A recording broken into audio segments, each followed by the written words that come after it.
Tengo aquí enfrente de mí a la persona que hizo posible que ustedes y yo el día de hoy estemos aquí sentados platicando, que podamos venir a exposiciones, a conciertos de música, a cine, que este complejo cultural Los Pinos se haya socializado y haya socializado finalmente con el público, con la gente, con las y los mexicanos.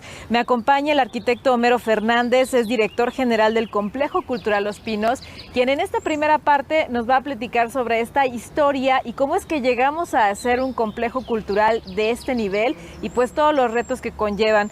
Arquitecto Homero Fernández, bienvenido, ¿cómo estás? Muy bien, muchas gracias y muchas gracias por el espacio. Gracias a ti. Pues le platicaba al público que te tocó este proyecto de levantar este complejo cultural.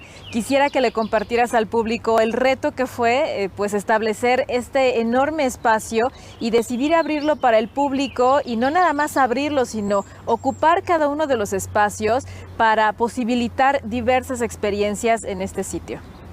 Bueno, primero que nada, creo que la decisión del presidente Andrés Manuel López Obrador fue muy buena, muy parecida a los inicios de este lugar, que es una decisión, por ejemplo, del general Cárdenas de no vivir en el castillo de Chapultepec, porque era un poco absurdo vivir en un castillo con un pueblo pobre. En sus apuntes él dice que deja el castillo para que el pueblo de México pueda conocer el castillo de Chapultepec. Y en ese mismo sentido, el presidente Andrés Manuel López Obrador toma la decisión de no venirse a vivir acá, también por lo que sucedió, porque con el paso del tiempo esto se convirtió en otro castillo, en opulencia, en exclusión. Ahorita me decías que era raro, ¿no? Pasar por enfrente, no saber, nadie conocíamos nada de lo que había aquí adentro. Solo pasábamos por Parque Lira y veías un edificio blanco, no entendíamos cómo era muy difícil entender. Y el general Cárdenas se muda a la casa que tienes a tus espaldas, que es la primera casa, una casa de escala pues mucho más humana, una casa que el general Venustiano Carranza había expropiado. Cárdenas decide comprarla a la familia y mudarse para acá. Y le pone Los Pinos por un recuerdo con doña Amalia, también un poco para convencerla de venirse para acá. Era un lugar importante para él porque a unos metros de aquí está el Molino El Rey, que es el primer molino de Latinoamérica, es un molino de trigo, que además fue parte del escenario de la batalla de Molino El Rey, junto con el castillo Chapultepec y con Casamata. Ese fue el frente que hicieron contra Estados Unidos. Era un lugar con mucha carga simbólica, con mucha carga histórica, y además de que pues no quería vivir allá el general. El general vive en esta casa, vive en la parte de arriba, despacha abajo, y después Miguel Alemán decide construir una casa mucho más grande, exageradamente grande, y de ahí hacia acá pues es historia, todo lo que fueron construyendo con el paso de los años. Los últimos 2 sexenios inclusive construían edificios aquí adentro. Hay más de 70 casas, espacios, y pues sí, nos tocó abrirlo, nos tocó ese encargo a nombre de la Secretaría de Cultura y con todo el apoyo de la Secretaría de Cultura, de los compañeros de otras instancias y de la secretaria Alejandra Frausto, pues nos ha tocado ir transformando este espacio a un complejo cultural. Y lo más importante también, el público y las comunidades, porque esto se hace de la mano de ellos. Y hoy en día creo que tenemos ya un complejo sólido con una programación importante, también apoyando a la comunidad, como ahorita también decías, el tianguis del que hablaremos más adelante en La Zurda. Ahora que estamos platicando sobre las comunidades, este es el primer complejo cultural del cual la gente ha hecho filas enormes para poder entrar desde su apertura. Esto normalmente no se ve, pero finalmente eso pudo haber sido fervor de un solo momento, ¿no? Y después la gente a lo mejor venir y otras veces no volverlo a considerar una vez vivida la experiencia.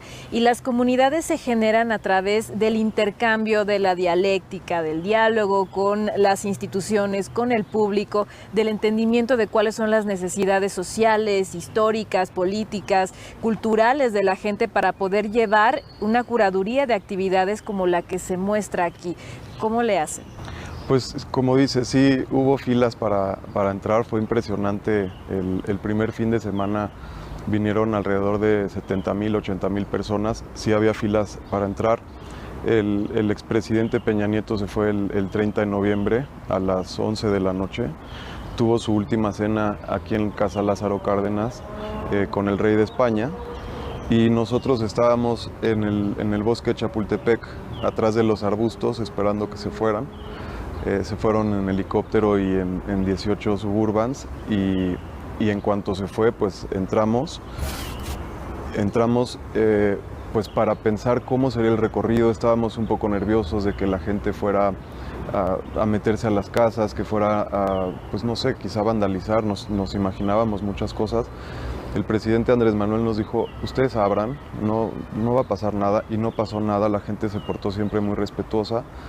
Y pues sí, era un poco la curiosidad, a diferencia de otras casas presidenciales como la Casa Rosada en Argentina, la Casa Blanca, pues aunque no haya sido, todos sabemos cómo es por las películas, por el imaginario, pero a diferencia de Los Pinos siempre fue pues un poco secreto. Lo que sucedía aquí adentro, lo que construían, lo que pasaba, todo era muy, muy opaco y nadie sabíamos qué había adentro. Entonces, sí, el primer impulso de la gente era la curiosidad de ver cómo vivían los presidentes. Dejaron las casas totalmente vacías.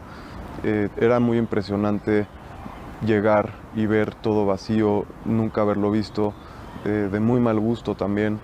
Y pues la cultura siempre de la mano nos ayudó a hacer más llevadera las primeras visitas.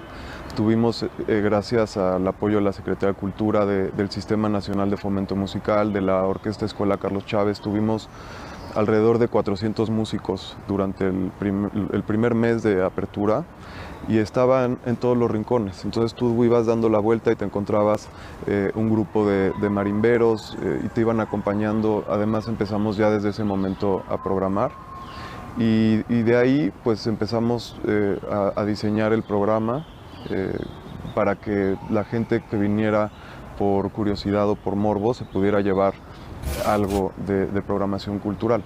Y un espacio público no basta con abrirlo, es generar esta intención para que la gente venga viviendo, construir públicos y creo que lo hemos logrado muy bien. La gente ya viene a ver teatro, ya viene a ver conciertos y hemos hecho también eventos importantes. Por ejemplo, el primer 2 de octubre se nos hacía muy importante hacer un acto conmemorativo, simbólico de lo que fue la matanza, que si lo pensamos, la orden se dio desde aquí. Entonces, a unos metros de la estatua de Díaz Ordaz de Echeverría, pues hicimos un concierto de Óscar Chávez, que fue de hecho su último concierto. Hemos hecho muchas conmemoraciones y creo que el público ya viene por la oferta cultural más que por ver cómo vivían. La casa del General Cárdenas se transformó con el Instituto Nacional de Antropología e Historia en un museo increíble de la vida y obra del general y pues en todos los rincones intentamos programar y también los jardines y el espacio público pues también es un gran lugar para visitar. Atrás de la Casa Miguel Alemán hay un gran jardín que era el helipuerto y es un lugar muy a gusto donde la gente viene a hacer picnics y siempre que vengan van a encontrarse con algo de programación.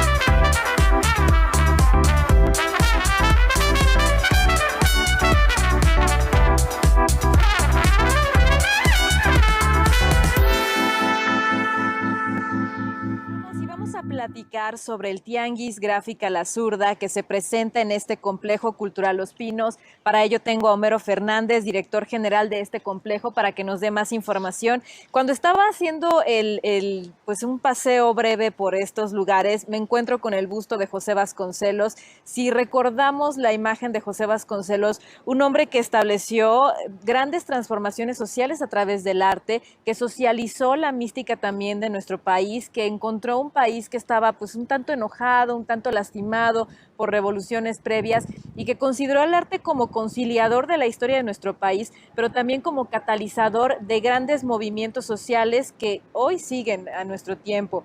Me parece perfecto que en un lugar como este, que evoque a tantos grandes de la industria cultural de nuestro país, se realice un tianguis de gráfica, porque también encontramos que la gráfica, además de tener una gran historia, que inclusive tiene sus hallazgos en el México precolombino, encontramos que la gráfica siempre ha estado importante y presente en los momentos de resistencia, ¿no? De la historia de nuestro país. ¿Qué significa que la gráfica esté presente en un lugar como este? Bueno, como bien dices, la gráfica siempre ha estado de la mano de todos los movimientos sociales. Eh, justo en los tiempos del general Cárdenas fue muy importante hasta nuestros días. Y esto que estamos haciendo con el Tianguis de la Zurda es un esfuerzo más para atender a nuestras comunidades. Sabemos que pues a todos nos ha pegado muy duro la pandemia. Durante pandemia, la Secretaría de Cultura hizo grandes esfuerzos, Los Pinos se incluyó en ellos para apoyar a la comunidad y eso cuando no, estábamos pues todos encerrados, pero ahora que poco a poco los semáforos nos han permitido salir, hicimos este esfuerzo eh, para que la gente pueda comprar directamente, para que pues, sí, todos los artistas pudieran tener un acercamiento con la comunidad y quizás puedan adquirir obras directamente de ellos.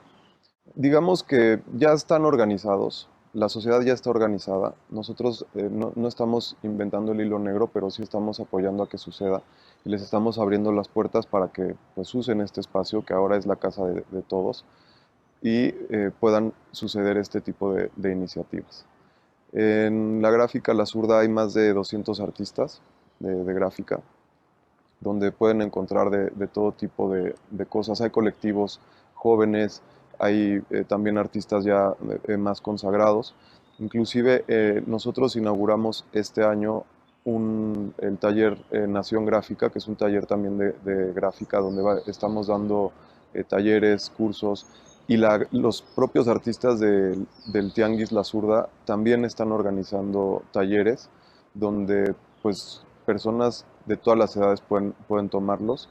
Y también creo que es importante por estos propios colectivos que se conozcan entre ellos, que sepan lo que está sucediendo y pues ofertar esto a todo el público. Ujú. ¿Quién detona esta idea de traer este tianguis aquí a Los Pinos? El maestro Gavino Palomares se acaba de integrar al equipo de programación. Con él estamos haciendo un programa muy interesante y esta es de las primeras cosas que surgen en pláticas también pensando en cómo podemos apoyar a estos grupos que han sido tan golpeados durante la pandemia. Ujú. ¿De qué manera puede inspirar esta expresión de más de 200 participantes al público que nos ve, sobre todo en este momento en donde el país está lastimado por el tema de la pandemia, venimos de sexenios que también nos lastimaron? ¿Cómo nos puede inspirar? ¿De qué manera puede transformar la mente y el corazón de las y los mexicanos? Pues creo que es muy importante de entrada empezar poco a poco a salir de casa, empezar a visitar espacios, salir, respirar, convivir, creo que es muy importante. Y pues acercarse directamente a las expresiones artísticas de personas, y platicar con ellos, aprender sobre estas técnicas directamente, porque como te comentaba, pueden tomar talleres, pueden acercarse hasta ese punto. Y también creo que la forma más directa de apoyar es adquirir obra de los artistas. Y en ese sentido, pues aquí lo pueden hacer a precios muy accesibles, se pueden llevar a su casa pues cosas increíbles. Y también la experiencia de estar, de convivir, de caminar, de pasear, de traer a sus hijos y enseñarles en ese sentido algo de arte y de cultura. ¿Hasta cuándo podremos ver el Tianguis Gráfica La Zurda? Va a estar, pues creo que Tianguis La Zurda llegó para quedarse.